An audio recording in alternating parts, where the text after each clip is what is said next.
Hey guys, welcome back to my channel. Thank you so much for tuning in on today.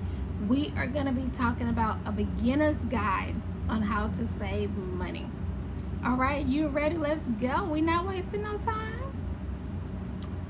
Let's start. Create a budget. And you're like, girl, what is a budget?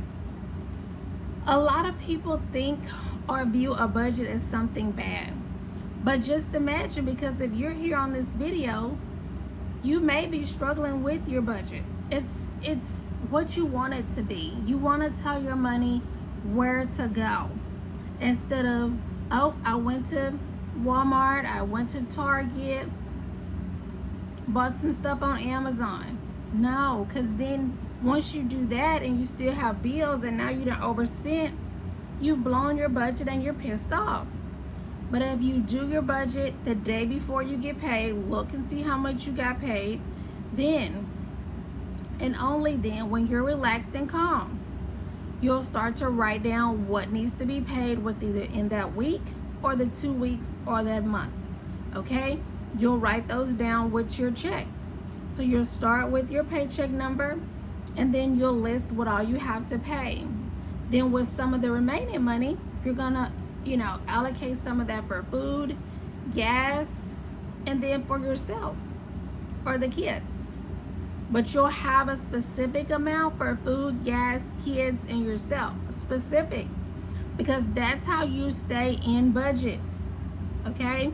So it's not a bad thing. Just look at it as your GPS, okay? That's how you do that. Set a savings goal. You can set a savings goal, just depends on how you get paid. So if you get paid every 2 weeks, you may can set up one just for the month. If you take it month by month instead of, oh, I want to save $1 bazillion by the end of the year, that's overwhelming. Just save for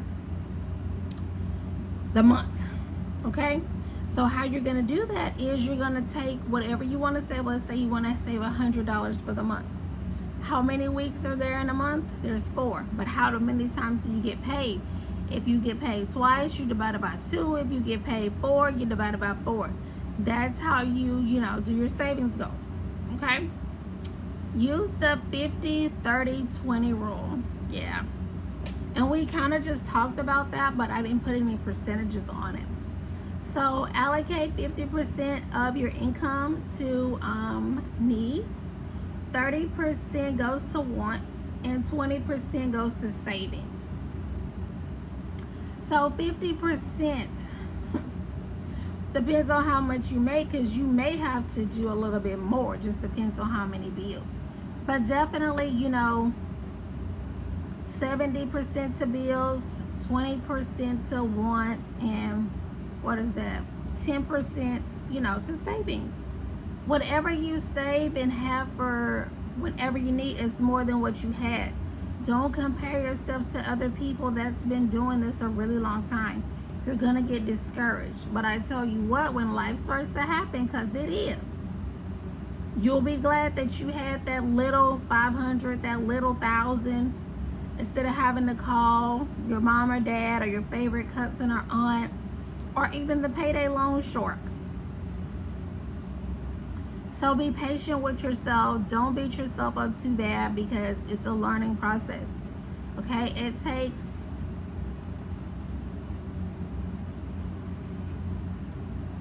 two to 4 years to master it. And that depends on how much time you dedicate every day. Okay? Track your spending.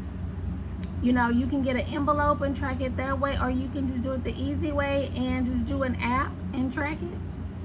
But make sure you track it, because if you don't track it, you don't know what you need to fix. So if you're out of control in spending, and you know in your head how much you're spending, but you don't know in reality because you're not tracking the actual number.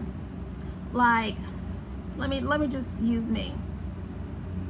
I went to the store a couple days ago. I really just thought I was gonna spend $40, maybe 50 tops. I was just throwing stuff in the basket and having a good time and just laughing and talking. Do you know I got to that register and spent $81? $81. That was like my grocery budget was $100 for the week. So needless to say, I blew it.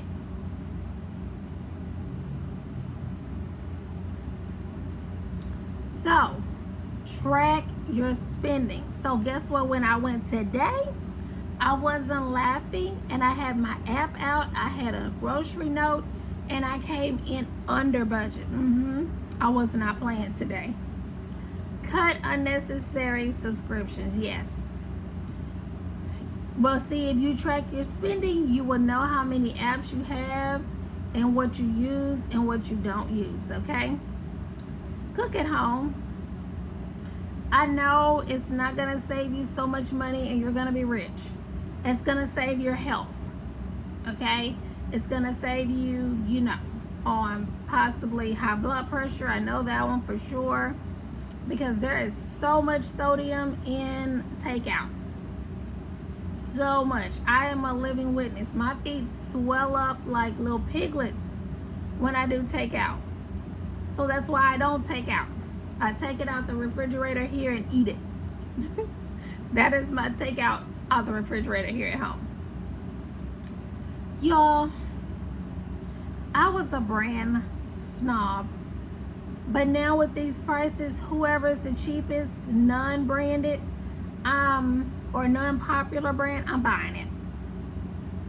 Yeah, because when I tell you now, every penny counts. Every penny. Like, you have to stand there and pick, okay, am I gonna get this, am I gonna get that? The only thing I think you can't really buy generic is ranch. No, I know that for a fact. I sent my spouse to get ranch and he come back. It was only white. It was runny. There was, I think it was just mayonnaise, just liquefied mayonnaise, and that was it. I said, you know what? We're not gonna be cheap. I want you to go back up there and get the regular Hidden Valley. Yeah, and he had to go back up there and get the Hidden Valley. So yeah, review your insurance policies, and definitely if you don't have an insurance policy, I'm not gonna get on my soapbox, but I'm just gonna say this. GoFundMe takes a percentage, and that's at the hopes that people will donate, and you don't know how much, and you don't know how long that takes to, be withdrawn. But they take, I know last I checked was 20%. 20.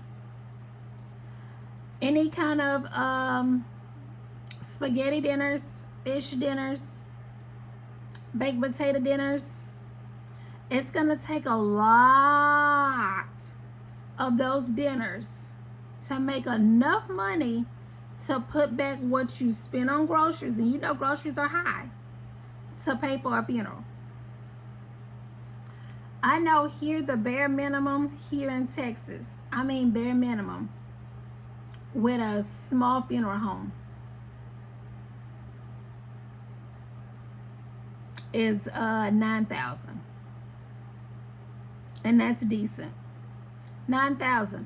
So if you're having a fundraiser, let's just say you do a dinner, you're gonna spend a couple thousand on food easily, and then you're gonna hope that they give you an installment plan, and I don't know any companies that do. So I just want you to think of that. You may say, I just don't have enough in my budget. Look, if you've got good health, even decent health, I have health challenges and I still have a decent premium. My premium's like $70. 70. That's kind of high, but like I said, I have high blood pressure. So if you have nothing, then yours just be like 30 or less. We have to do what's right. And once you do make a good decision, like I got rentals insurance, I didn't want to pay the extra $30, but I sleep very well at night knowing that I am insured. Y'all, it's not a good feeling when you're at the mercy of other people needing them to help you. You don't know when, you don't know the amount, you don't know the lecture or sermon that you have to hear. So I'm gonna cut mine short. I know that you want to do the right thing. You're going to get your money together. Make sure you hit that subscribe button. Drop me some comments down below, and I'll see you in the next one. Bye.